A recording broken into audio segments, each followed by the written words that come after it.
Hello everyone, कैसे हो आप सब। मैं आशा करती हूँ आप सभी ठीक होंगे। मैं प्रगति शर्मा। मैं यहाँ पर आपको क्लास 10 का मैथमेटिक्स पढ़ा रही हूँ। मैंने चैप्टर नंबर 1 शुरू किया है, वास्तविक संख्याएं। वास्तविक संख्या मैंने आपको एक्सरसाइज 1.1 करा दी थी। उससे कुछ क्वेश्चंस रह गए थे जो आपको हम एक्सरसाइज 1.3 कंप्लीट होने के बाद करेंगे। अब आपको हम 1.2 करा रही हैं। 1.2 में जो अच्छे क्वेश्चन है उसको लेकर चल रहे हैं शुरू से ही। अब सबसे पहले हम आपको एक्सरसाइज 1.2 करा रहे थे। अब इसमें 1.2 में भाज्य संख्या और अभाज्य संख्या हमने आपको पहले ही बताया था और अभी बता रहे हैं कि भाज्य संख्या क्या होती है और अभाज्य संख्या क्या होती है। भाज्य संख्या वो होती है जिनके दो से अधिक गुणनखंड होते हैं और अभाज्य संख्या वो होती है जिनके केवल दो गुणनखंड होते हैं। ठीक है, तो देखिए यहाँ पर नोट डाल लीजिए या स्टार बना दीजिए इसको। ऐसे बता लीजिए, देखिए भाज्य संख्या और अभाज्य संख्या। भाज्य संख्या और अभाज्य, देखो यहाँ मैंने इसका एग्जाम्पल भी बनाया लिखा है। 4 और 6, देखिए 2 से कटेगा, 4 से कटेगा और 1 से कट जाएगा। या 3 से कटेगा, इसमें नहीं, इसका मतलब 2 से अधिक गुणनखंड है। ठीक है, ऐसे 6, देखिए 2 से भी कट जाएगा, 3 से भी, 6 तो अपने आप से तो कटता ही है, और 1 से। ऐसे इसके देखो कितने, 1 2 3, 1 2 3 4, इसके 4 है, इसका मतलब 2 से अधिक गुणनखंड है, इसका मतलब संख्या कैसी हो गई, भाज्य। अब देखिए अभाज्य संख्या क्या होती है। अभाज्य संख्या वो होती है जिनके केवल दो गुणनखंड होते हैं, जैसे कि दो, तो दो एक अपने आप का और एक एक नंबर। एक तीन, तीन का मतलब अपने आप और एक एक संख्या। ठीक है, केवल दो गुणनखंड है, एक। ठीक है, अब बताना है भाज्य संख्या। इसका एक नोट डाल के लीजिए, किन्हीं भी तो भाज्य संख्याओं का जो गुणनफल होता है वो भाज्य संख्या ही आती है। जैसे एग्जाम्पल लिखा मैंने यहाँ पर 15। 15, 3 पंजे 15 लिख दो, चाहे 5 से 15, बात एक ही है। अब देखिए यहाँ पर, देखिए अब एक फॉर्मूला हमने आपको पहले बताया था 1.1 एक्सरसाइज जब करा रहे थे, उसमें एक फॉर्मूला लिखवाया था आपको, एलसीएम और HCF. LCM least common multiple, HCF highest common factor. ठीक है, तो ये दोनों संख्याओं के गुणनफल के बराबर होता है। ठीक है, सबसे पहले क्वेश्चन है, निम्नलिखित संख्याओं के अभाज्य गुणनखंडों के गुणनफल के रूप में व्यक्त कीजिए। पहला क्वेश्चन 140, इसको देखिए सॉल्व करके दिखाती हूँ। 140 को कैसे सॉल्व करेंगे, सबसे पहले आपसे फैक्टर कर लीजिए। 70 दूनी 140, 35 दूनी 70, 5 सत्ते 35, 7 एकम 7। तो कितने होगा इसके अभाज्य गुणनखंड, यहाँ लिख लेना, अभाज्य गुणनखंड कितने होंगे, 2 मल्टीप्लाइड 2 5 गुणा 7, 2 की पावर 2 गुणा 5 गुणा 7। ठीक है, चलिए सेकंड क्वेश्चन आपको इसका होमवर्क करना है, खुद सेम ऐसे ही होगा। ठीक है, अब आइए 3 8 2 5, इसको करते हैं, कैसे करेंगे। 3 8 2 5 के फैक्टर कीजिए, इस पे इधर कर देते हैं। 3 8 2 5 के फैक्टर कीजिए, देखिए सबसे जैसे लास्ट में क्या है 5, इसका मतलब 5 से कर लीजिए पहले। ठीक है, 5 सत्ते 35, कितना बचा 3, बचा 5 6 30, कितना बचा 2, 5 पंजे कम 5, 2 5 पंजे 25, 5 कम 5, 5 5 पंजे 5 कम 5 यानी 2 बचा, 5 पंजे 25, एक 5 दिया 15। अब देखिए इससे जाएगा ये, अब 5 10, अब क्या क्या देखिए इसको 11 से, 11 से 11 कम 11, 11 तिया 33, 13 एक कम 13। तो इसके अभाज्य गुणनखंड कितना है, इसके अभाज्य गुणनखंड यहाँ लिख लीजिए, अभाज्य गुणनखंड इक्वल टू 5 गुणा 5 गुणा 11 गुणा 13। ठीक है, चलिए नेक्स्ट 5005, इसके फैक्टर 5 से कीजिए। चलिए 5005 के फैक्टर कीजिए, 5 से कीजिए, 5 कम 5 5। अब इसको किससे करेंगे, एक आ गया सीधे तक में, तो अब करेंगे तो कैसे करेंगे, करके देखिए। 7 के 21, 7 सबसे पहले 5 से उसे कर दिया, 7 से करके देखिए। चलिए पहले 7 1001, 7 कम 7 3, 7 चौक 28, 7 या 21, कितनी बार गया इससे, 7 से गया 143। ठीक है, अब किससे कीजिए इसको, एक मिनट, ये नहीं होगा भाई, रॉन्ग हो गया, रॉन्ग रॉन्ग।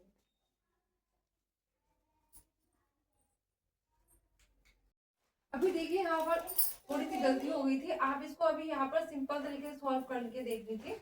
5 से डिवाइड कीजिए इसको, 765 को, 5 5 कम 5 2 6, 5 पंजे 25, 5 दिया 15, ये 5 से कितनी बार गया था, 153 बार।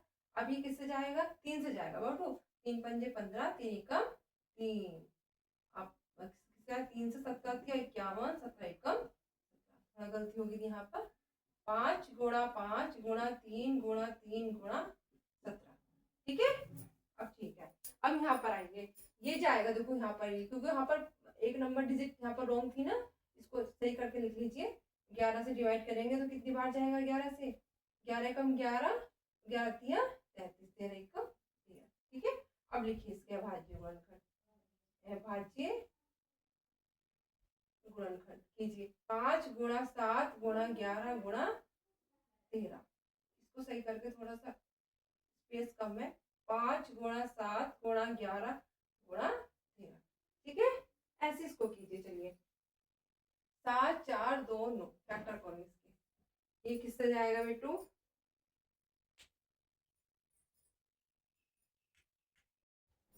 ये जाएगा, आप इसको 3 से करके देखिए अभी, है ना, ये लास्ट में 9 डिजिट 9 नंबर का मतलब 3 से कटता है कि नहीं, करके देख। 7 4 2 9, 3 दूनी 6, 1 और 3 चौक 12, 3 सत्ते 21, नहीं जाएगा क्योंकि 19 आ गया।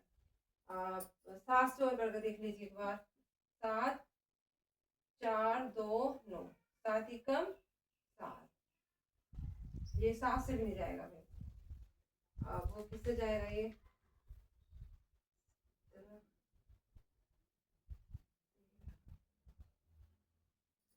17 से करके देखना इसको, 7 4 2 9, 17 51 17 चौका 68, 14 में से 8 गए 6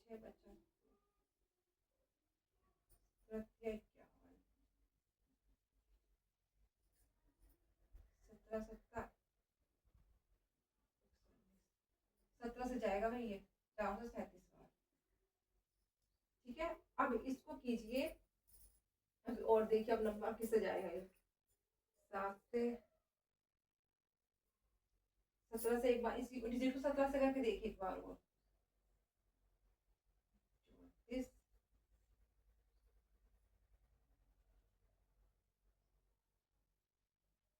नहीं जाएगा, 17 से भी नहीं जाएगा, 18 से 7 है लास्ट, 19 से करके देखिए इसको, 19 दूनी 38,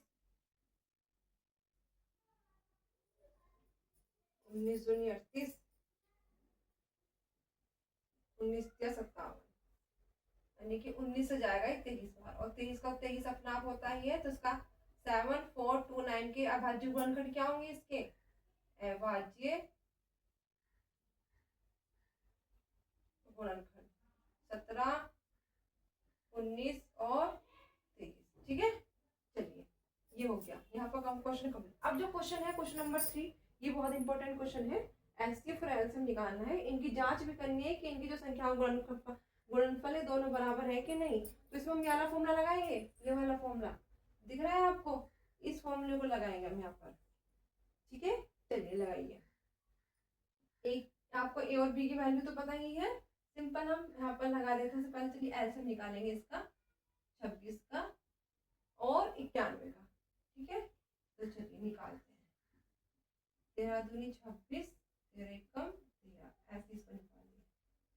7 से करिए, 13 सत्ते 91, 13 एकम 13। इसका एचसीएफ सबसे पहले इनको फैक्टर लिखेंगे, 26 के फैक्टर लिखिए, 2 गुणा 13 और 91 के फैक्टर हो गए 7 गुणा 13। अब बताइए इसमें कॉमन क्या है, 13, तो इसका मतलब इसका एचसीएफ कितना हुआ यहाँ पर 13, और एलसीएम और निकालना है, तो 13 तो हम लिख देंगे, जो कॉमन है जो बचे वो भी लिख दीजिए। इसके बाद 13 गुणा 7 दूनी 13 की मल्टीप्लाई 14 से कर दीजिए, 13 चौका 52, 13 एकम 13, 182। ठीक है, 180। अब इसमें हम फॉर्मूला लगाएंगे, LCM multiply HCF equal to first into second. ठीक है, एलसीएम एलसीएम कितना है इसका 182, एचसीएफ कितना है इसका 13, संख्या 26 मल्टीप्लाई 91। अब सिंपल इसकी क्या करना है, मल्टीप्लीकेशन करना है। ठीक है, कर सकते हो मल्टीप्लीकेशन। चलिए मल्टीप्लीकेशन, अब नेक्स्ट क्वेश्चन देखिए। नेक्स्ट मल्टीप्लीकेशन इसका खुद कर सकते हो, खुद का चलो मैं करा देती हूँ एक मल्टीप्लीकेशन। चलिए 182 और 13 से मल्टीप्लाई कीजिए। 3 2 6, 3 8 24 का 2, 3 1 2 5, 2 8 6 6 8 और 5 2 3 6। ठीक है, अब यहाँ पे देखिए इसको भी कर देखिए। 26 26 और ये 9 छंग 54, 5 9 दूनी 18 18 9 दूनी 18 18 और 5 13। प्रूफ हुआ कि नहीं? इसका मतलब प्रूफ है बस।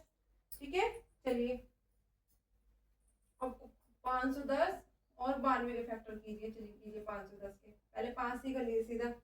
ठीक है, 5 ही कम 5, 5 दूनी 10, 2 पंजे 10, 2 ही कम 2, 17 51, 17 ही कम 17। ठीक है, चलिए अब 92 का कीजिए, 2 से कर लीजिए। 2 चौक 8, 2 6 12 और 2 दूनी 4, 2 तिया 6, 23 ही कम 23। ठीक है, अब खुद देख कर पता चल जाता है यहीं से ही। आप चलो कोई नहीं, हम यहाँ लिख देते हैं 510।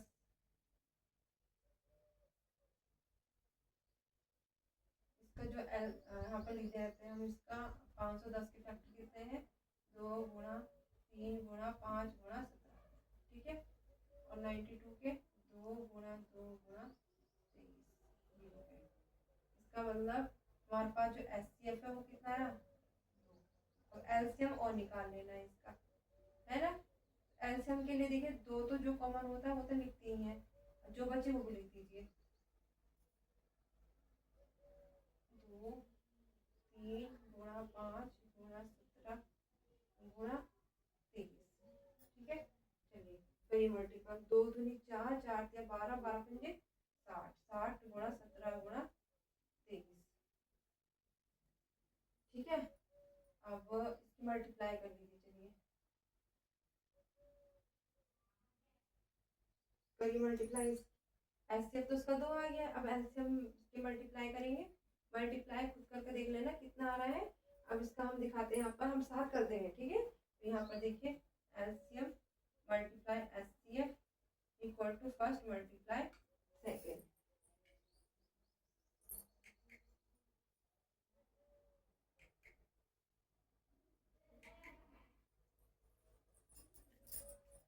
यहाँ जो क्या हो गया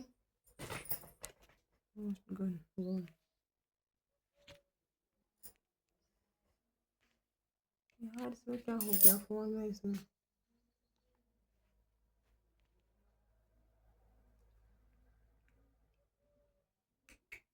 आइए क्वेश्चन नंबर 3 की तरफ। अभाज्य गुणनखंड विधि द्वारा निम्नलिखित पूर्णांकों को एचसीएफ और एलसीएम ज्ञात कीजिए। 12 15 और 21। अभी हमने बताया था कि एचसीएफ किस तरह से निकालते हैं और एलसीएम किस तरह से निकालते हैं। एचसीएफ होता है हाईएस्ट कॉमन फैक्टर और ये होता है लीस्ट कॉमन मल्टीपल। ठीक है, तो हाईएस्ट कॉमन फैक्टर हम क्या निकालते हैं? कॉमन निकाल लेते हैं। और एलसीएम में हम क्या निकालते हैं? एलसीएम में हम निकालते हैं जो कॉमन होता है वो तो निकाल कर रख देते हैं, और जो बचे हुए होते हैं उनको भी साथ उनकी गुणा कर देते हैं, वही इसका एलसीएम होता है। ठीक, चलिए फर्स्ट है 12 15 और 21। तो 12 के फैक्टर कीजिए, 2 6 12, 2 3 6, 3 कम 3। ऐसे 15 के कीजिए, 5 या 15, 5 कम 5, 3 7 1 के साथ ही कम 7। अब हम सबसे पहले के सबके मल्टीपल लिख देंगे। 12 के 2 गुणा 2 गुणा 3, 15 के 5 गुणा 3, 21 का 7 गुणा 3। ऐसे एचसीएफ लिखो। एचसीएफ इसका जो कॉमन होता है वो लिख दो, कितना हो गया? 3। और एलसीएम बताइए। एलसीएम क्या करेंगे? जो कॉमन है वो तो लिखा ही जाएगा, मल्टीप्लाई में 2 की पावर 2 मल्टीप्लाई 5 मल्टीप्लाई 7 मल्टीप्लाई करके लिख दीजिए 420। ऐसे ही देखिए इसका हम कोई फैक्टर नहीं हो सकता, इसलिए इसका एचसीएफ कितना होगा? 1। और एलसीएम तीनों का मल्टीपल। ऐसे सेम ये है। ठीक है, चलिए अब आता है हमारे पास वेरी वेरी इंपॉर्टेंट क्वेश्चन है जो बहुत बार एग्जाम में पूछा गया है। अब देखिए हाईएस्ट कॉमन फैक्टर हमें दिया है 9 और हमसे पूछा है लीस्ट कॉमन मल्टीपल, इसने हमसे पूछा है। तो और संख्या ये हमें दी हुई है, मान लो संख्या ये ए है और ये है बी। तो देखिए highest common factor multiple least common multiple equal to first multiply second, यानी कि प्रथम संख्या और द्वितीय संख्या का गुणनफल। अब आप उसकी जगह यहाँ पर लिखिए हाईएस्ट कॉमन फैक्टर ये। अब देखिए इसका मल्टीपल करके डिवाइड जाएगा 9 से कितनी बार? 34 बार। तो आपका आंसर आ गया ये। चलिए अब उसके बाद करते हैं लास्ट क्वेश्चन होता है क्वेश्चन नंबर 5। जांच कीजिए कि किसी प्राकृतिक संख्या n के लिए संख्या 6 की पावर n अंक 0 पर समाप्त होती है। सबसे पहले आपको समझा देते हैं कि जो होता है 0 तब आता है 2 मल्टीप्लाई 5, 2 5 जा 10, 2 की पावर में m और 5 की पावर में n। कुछ मतलब कुछ भी नंबर हो, कुछ तो कोई इफेक्ट नहीं पड़ता है, लेकिन जो बेस में हो 2 और 5 होना चाहिए। ठीक है, तो 2 और 5 का रूप होता है तभी 0 प्राप्त होता है, अदरवाइज नहीं। तो इसका मतलब यहाँ पर कभी बन सकता है 6 में 2 और 5 नहीं बन सकता। तो आपको देख के पता चल जाएगा ये कभी पर ये समाप्त नहीं होगी, इसलिए ये कभी भी ये क्या है, ये इसका जो गुणनफल है ये कैसा होएगा, जो 6 की पावर n 0 पर समाप्त नहीं होगी। ठीक है, नेक्स्ट क्वेश्चन नंबर 6। व्याख्या कीजिए 7 मल्टीप्लाई 11 मल्टीप्लाई 13 प्लस 13। अगर ऐसा क्वेश्चन देता है और किसी में कोई भी कॉमन दिया हो, जैसे 7 multiply 6 multiply 5 multiply 4 multiply 3 multiply 2 plus 5, तो हमें क्या करना है, एक तरफ डिजिट को लिखना है, एक तरफ डिजिट को लिखना है। लिखने के बाद दोनों में कॉमन देखना है, कॉमन क्या है। कॉमन देखने के बाद इसमें 13 और 7 मल्टीप्लाई 11, यहाँ बाहर होगा 13 तो प्लस 1, 13 77 प्लस 1 तो 78 मल्टीप्लाई करें। उसके बाद हमें क्या करना है, जैसे कि यहाँ पर हमें एक गुणनखंड ये रहा, दूसरा ये रहा, तीसरे गुणनखंड इसका हम क्या ले सकते हैं 1, तो 1 हो गया। ऐसे आपको सेम यहाँ पर करना है, इन दोनों में देखना है क्या कॉमन है, 5 5 कॉमन, और जो बचा अंदर वो लिख दीजिए। लिखने के बाद मल्टीप्लाई 7 6 42 4 3 12 2 24 प्लस 1 मल्टीप्लाई करेंगे 1008 प्लस 1 1009। ये हुआ फर्स्ट, सेकंड और थर्ड को हमें खुद लिख देना है 1। तो देखिए इसमें दो से ज्यादा गुणनखंड, जिसके दो से ज्यादा गुणनखंड होते हैं वह संख्या क्या होती है, भाज्य। तो लिख सकते हैं चूंकि संख्या के दो से अधिक गुणनखंड है इसलिए संख्या भाज्य है। ठीक है, स्क्रीनशॉट ले लीजिए।